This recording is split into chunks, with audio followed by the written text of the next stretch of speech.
Y también vía Twitter, el Twitter de la RECNA es @RECNA, ahí van a encontrar distintos enlaces a cada uno de los materiales que les he mencionado. Otra información importante, el día de ayer se realizó un foro muy interesante con la psicóloga Diana Rangel, que se denominó Crónicas de un lugar imposible, como ella a través de la fotografía realizó intervención para la prevención de la violencia en el barrio La Dolorita de Petare. Ella dejó su material publicado en distintos póster, en 10 pósters, que están en el Centro Cultural, el edificio nuevo que está a la mano derecha de este auditorio. Los invitamos a que puedan ir a conocerlo. Ella también tiene un blog que se llama Círculos de Cultura. Al colocarlo en Google y colocar Círculos de Lectura van a poder encontrar toda la información de esa investigación. Diana Rangel se llama Crónicas de un lugar imposible, ¿no? Ya seguidamente le quiero dar la palabra a la doctora Gloria Perdomo. Ella es educadora, doctora en Ciencias Sociales, profesora e investigadora del Instituto de Investigaciones Jurídicas de la Universidad Católica Andrés Bello, directora de la Fundación Luz y Vida, autora de investigaciones y publicaciones en materia de derechos de niñez y adolescencia. Muchas gracias. Ella nos va a analizar el tema de la reforma legal del sistema penal de responsabilidad adolescente a la luz del pronunciamiento del Comité de Derechos del Niño de Naciones Unidas.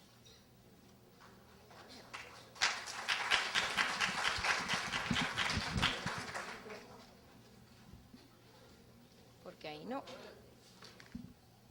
Si me paro acá no tengo la chuleta. No, ya vi.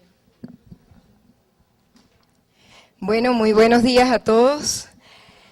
Vamos entonces a analizar o a presentar a ustedes una exposición en la que pretendemos hacer dos cosas. Una, dar a conocer y analizar la reforma del título quinto de responsabilidad penal del adolescente de la Ley Orgánica de Protección de Niños, Niñas y Adolescentes, aprobada en el mes de agosto en la Asamblea Nacional. Que ese, como bien lo afirmaba la persona de UNICEF, hasta este momento no ha sido publicada en Gaceta Oficial, no ha sido promulgada por el Ejecutivo Nacional, de tal manera que podemos afirmar que todavía no es un texto legal vigente que rija la materia, pero sobre el cual estamos tremendamente preocupados porque implica un gigantesco retroceso, no solo institucional, sino un retroceso legal en el país, y que no dudamos en calificar, y de allí nuestra alarma, en que de ser aprobada e impuesta en vigencia efectivamente esta reforma de la ley, amenaza con hacer colapsar, por desmoronar lo poco que tenemos vivo de institucionalidad del sistema de protección de niños, niñas y adolescentes en el país. La manera en la que fue concebida la reforma de la LONNA afecta directamente al sistema de protección porque pretende mezclar estos dos sistemas que tenían en principio o fueron concebidos con propósitos o finalidades muy distintas, ¿no? Entonces, lo primero que quisiera decir es que, creo que había una antes, ¿no? Que como bien se señaló en la presentación del doctor Roberto Briceño, hay que afirmar, hay que dejar muy claro que en este contexto de violencia, que uno podría calificar incluso como de epidemia social de la violencia, que afecta a la sociedad venezolana, la función indelegable o primordial del Estado venezolano debe ser la de garantizar la vida y la de proteger el desarrollo humano. Es una tarea indelegable del Estado venezolano. Y frente a eso, teniendo claro esa misión, cuando originalmente se concibió la puesta en vigencia de la Ley Orgánica para la Protección de Niños, Niñas y Adolescentes, quizás uno de los más grandes aciertos que tuvo esa ley fue el haber colocado un título completo de la ley dedicada a la implementación, a la presentación de lo que debía ser la organización institucional del Estado venezolano para que esos derechos que están consagrados en el título segundo de la LONNA puedan hacerse realidad. para que los derechos que establece la Convención de Derechos del Niño puedan hacerse realidad. En la LOGNA se incluyó un Sistema Nacional de Protección de Niñez y Adolescencia en el cual se articulaba la participación y el compromiso de las familias, de la sociedad y del Estado en el cumplimiento de los derechos de la niñez, y se dejaba muy clarito cuáles eran las instituciones del Estado que debían responder cada una en su nivel de atribuciones y en su área de desempeño y cómo se debían complementar, cómo debían ser sistema para hacer realidad la protección de los derechos de los niños, niñas y adolescentes. Pero se pensó también en un título quinto, en la creación del sistema de responsabilidad, el sistema penal de responsabilidad de los adolescentes, concebido ¿para qué? Como actuación de un Estado de Derecho que se hace presente, que actúa, que tiene capacidad para actuar cuando ocurren delitos en los cuales se involucran los adolescentes como victimarios.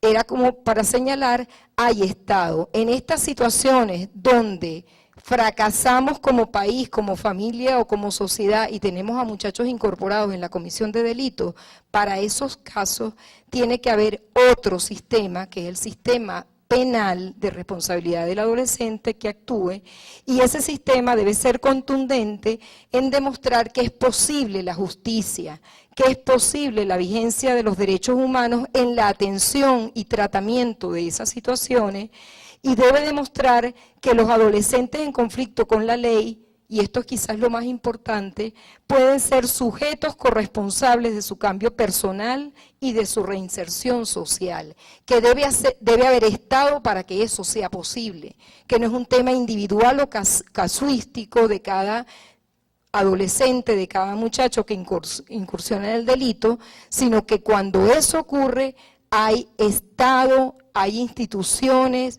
hay inversión pública que se encarga de esa situación. Hay políticas y hay programas al respecto. Entonces, ¿cómo se definió y en esta LOGNA que en este título aún tenemos vigente, cómo se definió el objeto del sistema penal de responsabilidad de adolescente? Se la definió como el conjunto de órganos y entidades que se encargan de establecer la responsabilidad penal del adolescente por los hechos punibles en los que incurran, así como de la aplicación y control de las sanciones correspondientes.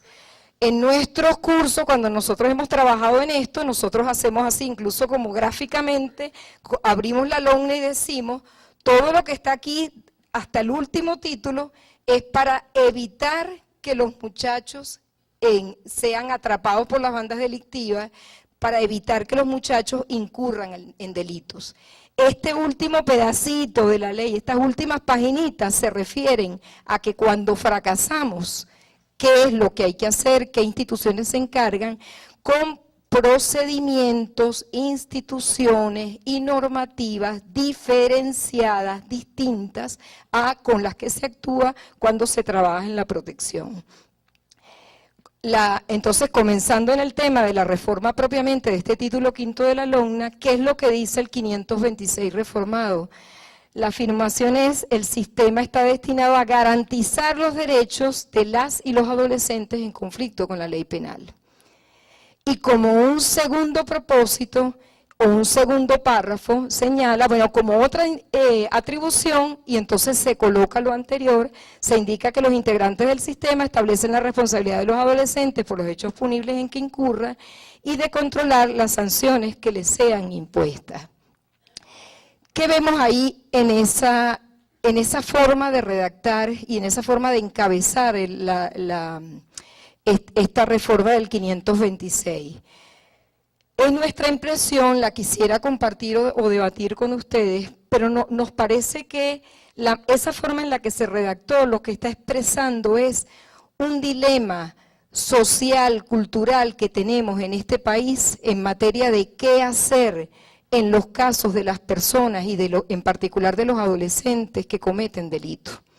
O sea, pareciera que tenemos una dificultad para entender que quien comete un acto que viola los derechos de terceros, el muchacho que comienza a tener un comportamiento de irrespeto o de violación de los derechos de los otros, pareciera que en buena medida decimos, pobrecito, él no sabe, él no entendemos por qué le ocurrió eso, lo hizo porque tenía mucha necesidad, lo hizo como estaba muy afectado, entonces no hay que sancionarlo, pobrecito, él no sabe, no hay con qué.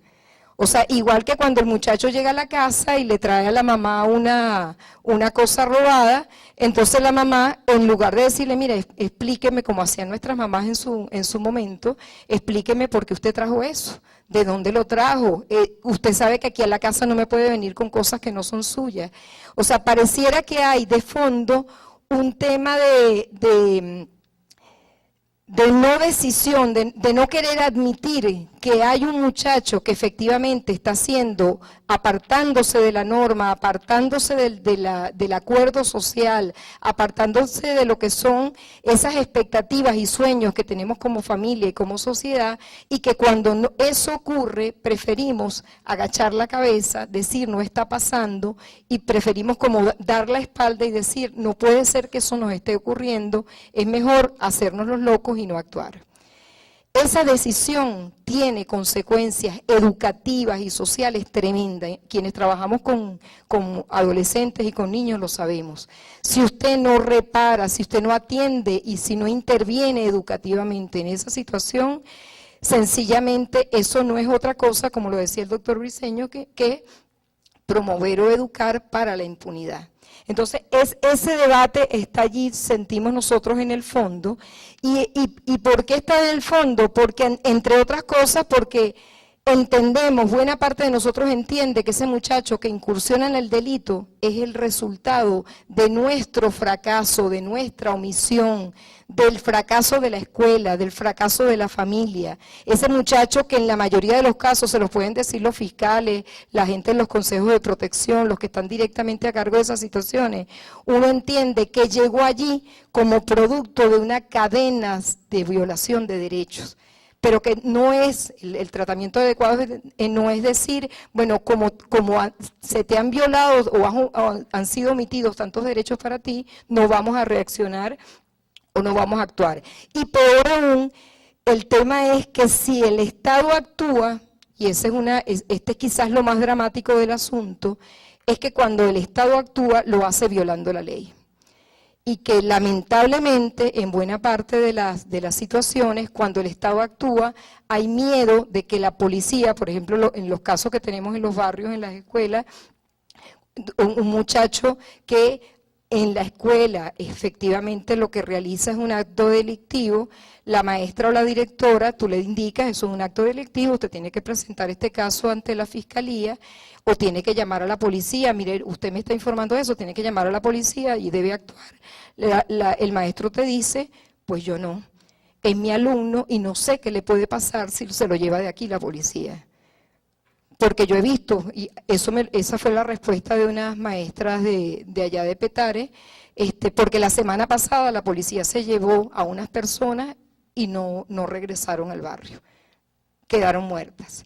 Entonces, cuando la reacción del Estado implica violación de derechos humanos, cuando frente a la acusación que tú vas a hacer por un delito que comete en un momento dado un adolescente, la respuesta del Estado es mucho más delictiva, entonces justamente de eso se trata. Entonces decidimos no querer tener un sistema de responsabilidad penal del adolescente si eso implica este tipo de consecuencias.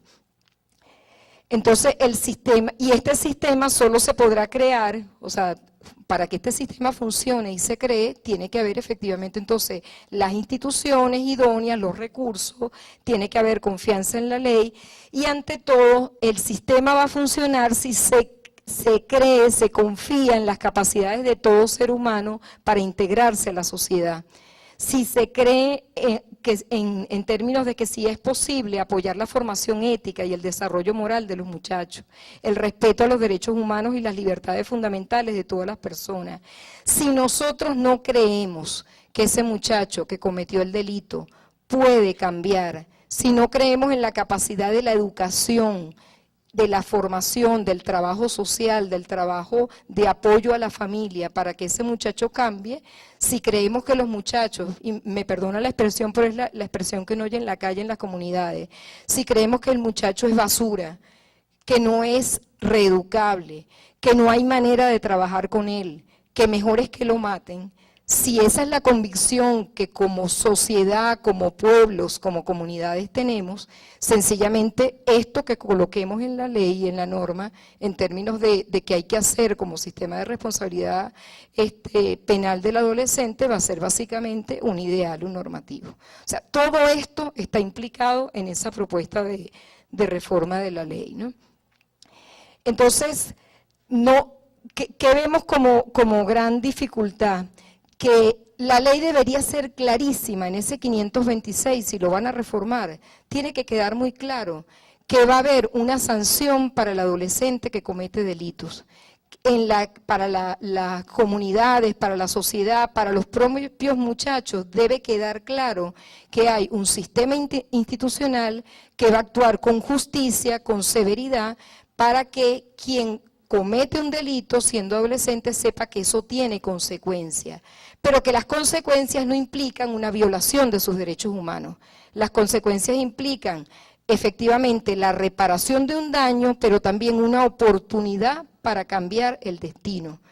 O sea, una oportunidad para ser otra persona. Si es demasiado joven, con 12, 15, 17 años, si cometes un delito a esas edades, estás empezando la vida y deberíamos, como familias, como país, como Estado, garantizar condiciones para que ese cambio personal pueda ocurrir.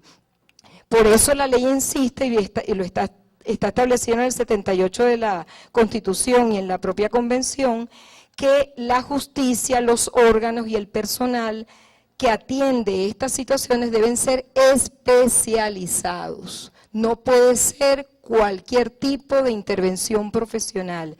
Tiene que ser intervención profesional, pero además intervención especializada, diferenciada por el sujeto y por la materia. Es tremendamente complejo atender la materia de responsabilidad penal, atender estos casos en los cuales las personas vulneran los derechos o vulneran con violencia los derechos de los demás, pero además es distinto si quien lo hace es una persona que no ha completado su desarrollo y su madurez, no ha completado su ciclo de formación vital, de tal manera que lo que quisiera decir es que es una materia compleja y que requiere atención especial y no cualquier atención improvisada, ¿no? Entonces, comenzando con los cambios centrales, ¿qué señala el artículo 527 de este título reformado? Se incorporan 14 nuevos integrantes. Uno dice, caramba, o sea, todo el Estado está allí presente, pues casi no faltó salud, se les olvidó, ¿no? Pero se incorporan 5 ministerios del Ejecutivo Nacional, se agregan a lo judicial la Sala Constitucional del Tribunal Supremo de Justicia, se le agrega el calificativo de Ministerio Público Especializado, del Servicio Autónomo de la Defensa Pública Especializada, Policía de Investigación Especializada, ya la Defensoría del Pueblo, y se incorpora como integrante del sistema los consejos comunales y demás formas del poder popular, ya vamos a hablar sobre esto, y las autoridades legítimas de los pueblos y las comunidades indígenas. Desaparece, para sorpresa de todos nosotros, nada más y nada menos que las entidades y programas de atención. O sea, con lo que uno trabaja, con lo que se puede trabajar con los muchachos, justamente es lo que hacen desaparecer las entidades y programas de atención. El otro elemento al señalar acá es que, si quiero le dejo un momentico, Ilvania, es que cuando uno aprecia todo eso, uno dice, bueno, se levantó todo el Estado, pues, o sea, están jamaqueando todo el Estado para que todo el mundo se ponga a trabajar en la materia. No sé quién asesoró a las personas de la Asamblea Nacional que tuvieron la responsabilidad de producir esta reforma de esta manera.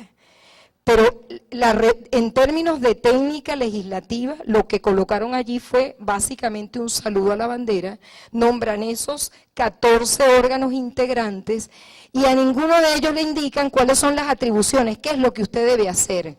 O sea, básicamente le dicen al Ministerio de Educación, usted tiene que estar allí. Ahí está retratado, miren, en el 527.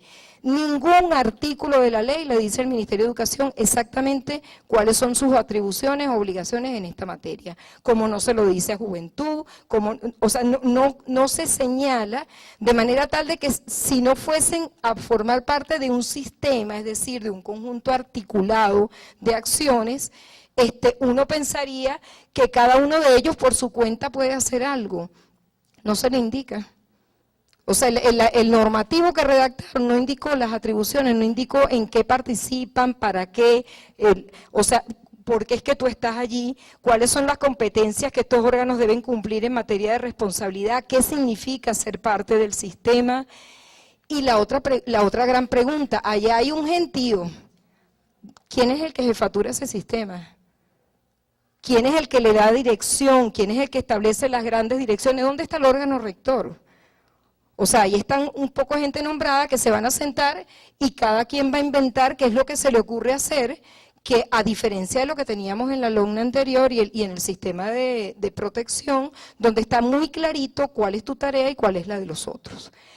En este caso, el sistema es un conjunto en el que cada ente responde por la competencia de todos. ¿Qué es eso? O sea, cuenta de qué se llama sistema. Hay jerarquía, hay subordinación entre sus miembros. ¿Quién es el garante? El examen histórico en este país es que nadie quiere asumir la jefatura o la rectoría de la materia penal de adolescentes. Ese es un tema que es una papa caliente y ninguno quiere asumir. Y si tuvo un gran error la LOMNA puesta en vigencia en el 2000 es que no indicó la rectoría en esta materia y como ustedes saben es muy lamentable decirlo, pero ninguna autoridad quiso hacerse cargo, porque estaba a cargo del INAN, después se decía no, le toca es al Ministerio de Justicia.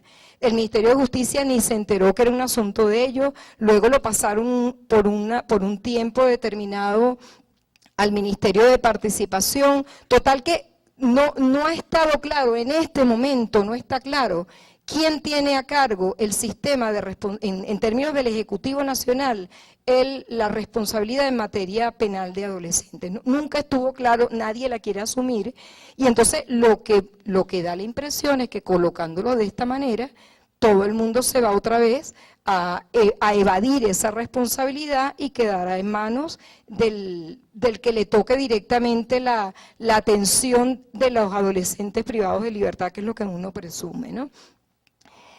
Entre los integrantes del sistema, otra vez para generar mayor confusión y enredo, colocan al Ministerio del Poder Popular en materia de protección de niños, niñas y adolescentes.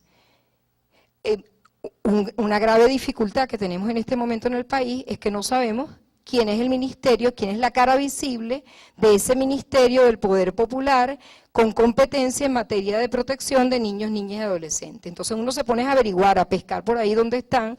Nosotros descubrimos que era el Ministerio del Poder Popular del despacho de la Presidencia y seguimiento de la gestión del gobierno, que tiene a cargo un viceministerio que se llama de la Suprema Felicidad Social del Pueblo. Y ese viceministerio, en una cajita, entre alrededor de 80 atribuciones que tiene a cargo, en una cajita por allá abajo dice, atención a grupos vulnerables. Y entre los grupos vulnerables resulta que están los niños. O sea, esto en términos de Estado venezolano es una muy grave dificultad. ¿Quién da la cara por la garantía de los derechos humanos de la niñez en Venezuela? No está claro. No tenemos esa jefatura, y ustedes se lo preguntan a las personas del Estado venezolano y tampoco lo tienen claro. Con el despacho del Viceministerio de la Suprema Felicidad Social del Pueblo, además tiene a cargo funciones de atender a los grupos vulnerables, a la exclusión, y eso no es lo que dijo el 78 de la Constitución, y eso no fue lo que aprobamos con la Convención sobre Derechos del Niño. Dijimos que iba a ser una materia en la cual había que desarrollar políticas universales, políticas sociales básicas para toda la población de niños, niñas y adolescentes, justamente para evitar que el Estado solamente actuara con la ambulancia para recoger los muertos o para recoger las consecuencias de no haber protegido a tiempo los derechos o todos los derechos de la población. Entonces, este viceministerio de la Suprema Felicidad Social del Pueblo, encargado de la materia de exclusión y de vulnerabilidad social, ¿será que va a asumir la rectoría del sistema penal? O sea, es que solo se lo planteo en términos de interrogante, porque no está para nada claro y está allí colocado como un integrante del sistema. Si lo hace, pues tememos que la política va a tener un corte básicamente asistencialista, remedial, de misiones, que no es la materia, esta materia no puede trabajarse en esos términos o con esa lógica, ¿no? ¿Quién tiene a cargo la coordinación? Esto se va a materializar como sistema con presencia en cada uno de los municipios del país, de los estados, o cómo va a haber actuación de órganos descentralizados, cómo se concibe la articulación con el sistema institucional y entre el sistema de los distintos ministerios públicos y el sistema de responsabilidad penal. Todos esos son interrogantes. O sea, nada de eso está respondido en el articulado de la reforma. ¿Cuáles son las atribuciones del Ministerio de Asuntos Penitenciarios para la atención a los y las adolescentes en conflicto con la ley penal? ¿Qué tiene a cargo? De nuevo, una redacción bastante confusa e imprecisa en el texto de la reforma.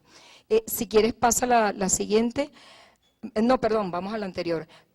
Por omisión del artículo, tratando de entender el articulado de la reforma de la LONNA, lo que hicimos fue tomar el texto de las atribuciones del Ministerio de Asuntos Penitenciarios, buscando nosotros como respuesta, ¿no? Entonces fíjense que en la atribución número 2 dice que ese ministerio tiene a cargo formular, desarrollar, evaluar programas socioeducativos requeridos para la ejecución de las medidas o sanciones de semilibertad, privación de libertad, así como la medida cautelar de prisión preventiva en coordinación con los organismos que determinarán la responsabilidad y la aplicación de las mismas al adolescente. Dice de conformidad con la LONNA. En la LONNA reformada eso no está claro.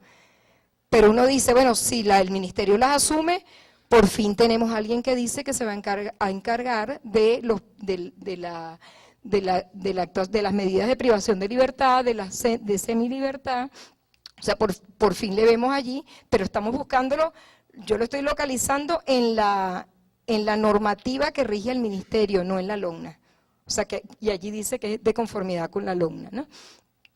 El artículo 643 dice que las medidas señaladas en el artículo 620 ameritan seguimiento especializado, se cumplirán mediante la inclusión de los adolescentes en programas socioeducativos y dice, y entonces ahí vienen los enredos, desarrollados por entes públicos o privados. Ajá, ¿cuáles?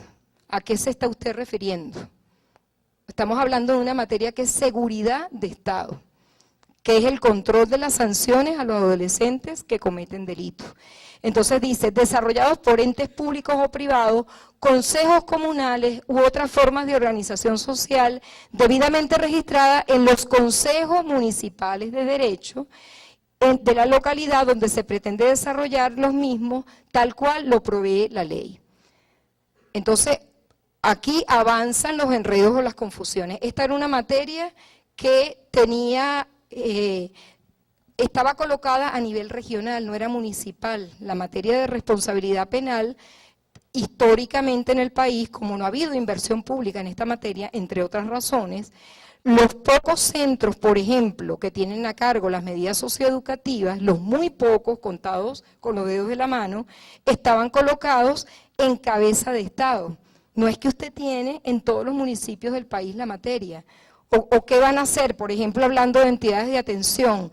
Entonces, el centro de detención provisional que está en Caracas, ¿eso está a cargo de quién? ¿Del Consejo Municipal de Chacao? O sea, la ambigüedad y la imprecisión de la ley va a generar un caos desde el punto de vista administrativo tremendo. Y lo cierto que no es una materia que en este caso se está afirmando, le corresponde al Ministerio de Asuntos Penitenciarios, ya lo vimos, ¿no? Pero ahora se afirma que puede ser directamente asumida por los consejos comunales, por cualquier particular o privado que le provoque, que tenga como la vocación y quiere trabajar en el asunto, y lo va a regular entonces el Consejo Municipal de Derecho.